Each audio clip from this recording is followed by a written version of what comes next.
Banks are stealing your money. You don't even know how bad they get you every single time and steal away millions of dollars away from Americans like you. In this video, I will show you how they do it and how you can protect yourself against them.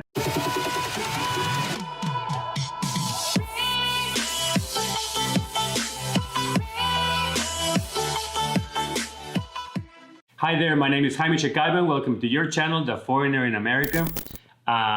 This is your personal finance, money, investing, savings, everything related to money. Banking has been a great institution since hundreds of years ago. Everyone goes to a bank for money, for savings, for funds, for different things that we need as a society. And most important, to apply for short and long-term goals. I do not have anything against banks. Let me just get this very clear. I'm not making a video just to complain how evil banks are against everyone and everyone being a victim of the banks. The reality is a bank is a business.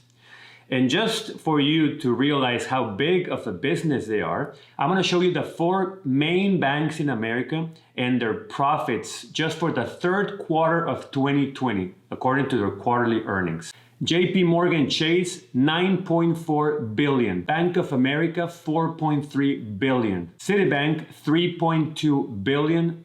Wells Fargo, $2.04 billion.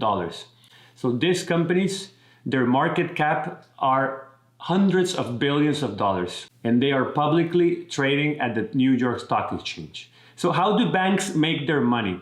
Well, you might think they lend my money to someone and charge an interest. You're probably right, but that's not how they make their billions.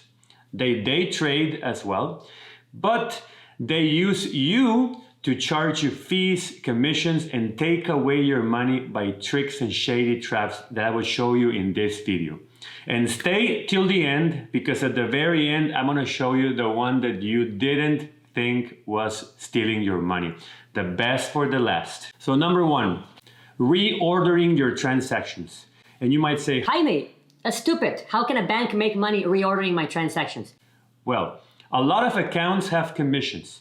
And these commissions are even having a minimum in the account, overdrafting, or doing something that you shouldn't do with the account. Let's say that you need to cash a check from your checking account and your account is in zero. If you do that, you get an overdraft fee of $35. But you go the last day and you deposit the money in the bank. You put $1,000 in the account. And then someone comes and cashes the check for $1,000. What happens if the check cashes before the deposit? The bank reorders the transactions. And then voila, $35 fee because the account was overdrafted. Protect yourself. Never pay an account or never deposit money or never pay a credit card the last day. Do it 2 days in advance so you are not in the hands of the bank. Number 2, offering a 0% APR card or account and then charging you a lot more at the end. So banks will offer a 0% APR account, and that's true, but they will just do it for a certain amount of time. So people that use a 0% APR account is because they're in debt. They either had credit card debt or they had any kind of debt that they want to not being charged an interest for. So banks will help you in the beginning by not charging you interest, but then you will forget about it. You will be like, oh, my account is doing great. After the months go through, your problem is the same. You're still in debt. So in the first place, you have to become a saver, control your money, reorder your finances. And of course, watch my videos to learn how to manage your money. But if you don't get that solved, the bank will come in and charge you double or triple the interest that your old bank and recover everything from you. And you will not even notice. So how to protect yourself against this? First, don't get into debt. Don't spend money that you don't have. And if you have to spend it, if it's a life or death situation, use a bank that will give you the most amount of months as a 0% APR. And before they start charging the interest, cover the debt or move to a different bank. But don't allow a bank to charge you triple interest before they can. Number 3, advertise low rates, but then they will give it to you. So let me explain this to you.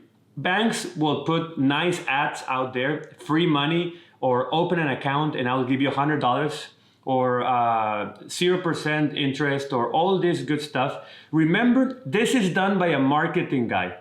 It's just flashy ads, so you go in the bank and sign the papers. But the bank will only give this special rates or terms to special customers, people with good credit scores, people with money in the bank, people with assets to back them up. If you're just an average person, you don't have any of those, the bank will give you the papers, and in the fine print, the tiniest font in the very bottom, they will say that they're gonna charge you commissions and fees and all this good stuff. If you don't read the fine print and just go ahead and sign, oh my God, they get you. And they're gonna take away your money. So how do you protect against this? Very easily. You go into the bank and you tell them, that's what the ad says, give it to me. If they say no, or they start trying to change it, just say thank you and walk away. That's the best way. Number 4, upscale to high accounts. Oh, this is a good one. So banks work like a car dealership. So you go in, you wanna buy a used Toyota Corolla with high mileage, and you end up buying a brand new Camry with a maintenance package. So what happened? Are you that weak? It's not weakness. It's just that you're being a prey of a really good salesperson. The same for banks. You go and you want a checking account, and they'll tell you that there's a simple one or a basic one, and there's a premium one that's for important customers. And they'll try to make you feel important by giving you an account that will charge higher fees, they will charge high maintenance, high commission, and you will not use anything of that account because you only wanted a basic one. So don't fall for this trap. The same for credit cards. You don't need a credit card that charges $450 a year or $500 a year. Me personally, I use Chase and I never pay a fee because I'm always reading the instructions. If an account needs a $300 minimum, I'll have $320. So I get a credit card with no annual fee. Just try to save your money and do not be a prey of the bank. Number 5, banking fees. And remember, at the very end, I'm gonna tell you the one that will surprise you. So stay with me. Banking fees. So as I told you, I use JP Morgan Chase. And those guys are very good, the biggest bank in America, but they want to charge you fees in every single thing that I have. So what do? I become a machine. I read the instructions. My account needs a $300 minimum. I'll have $320. I can only do 6 withdrawals per statement. I do 5. I can get a credit card, the Sapphire Preferred Reserve, that is $450, $500. No thanks. The Freedom Flex, Freedom Unlimited, that is free. Try to always read the instructions, read what the bank wants, and do exactly as you need, and you will never pay a fee in your life. And you know what? To protect against the fees, if for any reason, you and me, we're human. Sometimes we forget to make a payment. Sometimes we forget that the account doesn't have enough money to cash a check. You will get a fee. You call customer service, you tell them, I need this fee removed. And there's a very good book that you can use to negotiate fees called I Want You to Be Rich by Ramit. I'll link it below in the description, so take a look at it. Number 6, predatory or subprime loans.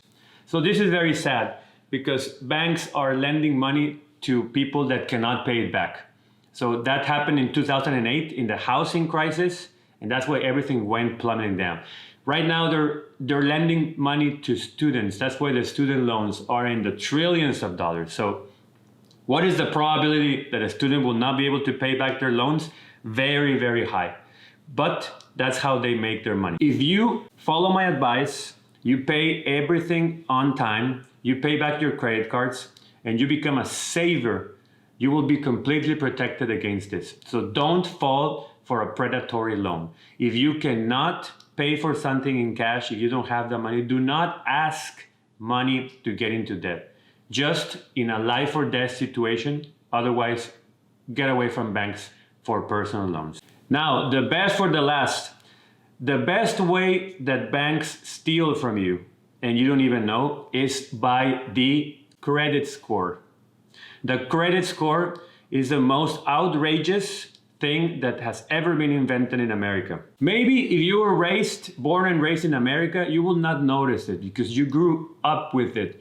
But me coming from a different country, when I just landed here, I was hit in the face. I want a credit card, you won't be getting a credit card because you don't have a credit score and a credit history and all these rules and regulations. And I didn't understand what was happening. You see, the credit score was invented by a company called Fair, Isaac and Company in 1989, currently known as FICO. And this is the way that banks see if you are trustworthy to be lent money to. 100 years ago, 200 years ago, the way they did it, because there was no credit score, is they will ask around. If you went to the bank and asked for money, they will ask your friend, your family, your neighbor, hey, is this guy worthy? Is this guy worthy? Is this guy worthy? And if everyone said you were trustworthy, they'll lend you the money.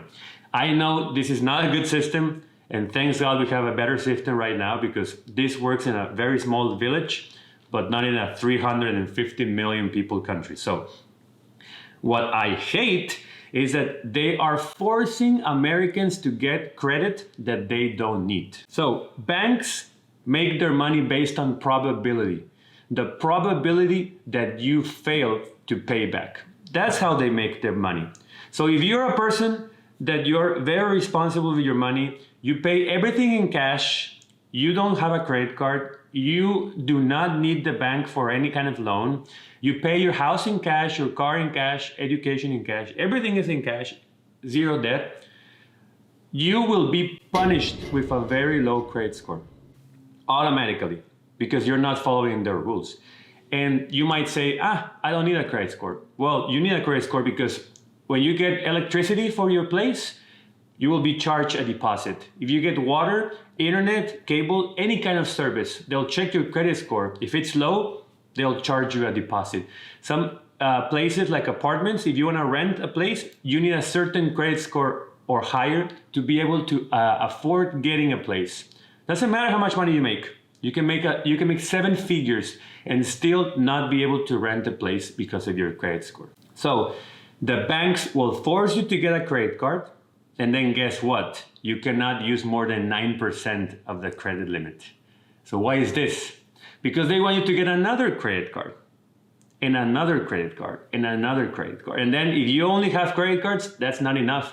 You need to diversify your accounts. You need a mortgage, you need a car, you need students, you need this, you need that, in order for you to be able to have 700s, 750s, 800s. So what is the bank doing? The more accounts you have, the more probable you're gonna mess it up and not pay back. So 60% of Americans are in debt right now with the banks. And the banks are making billions of dollars out of you because you don't pay back your credit cards, you don't pay back your mortgage, you don't pay back your car. You're just using the money and not paying it back.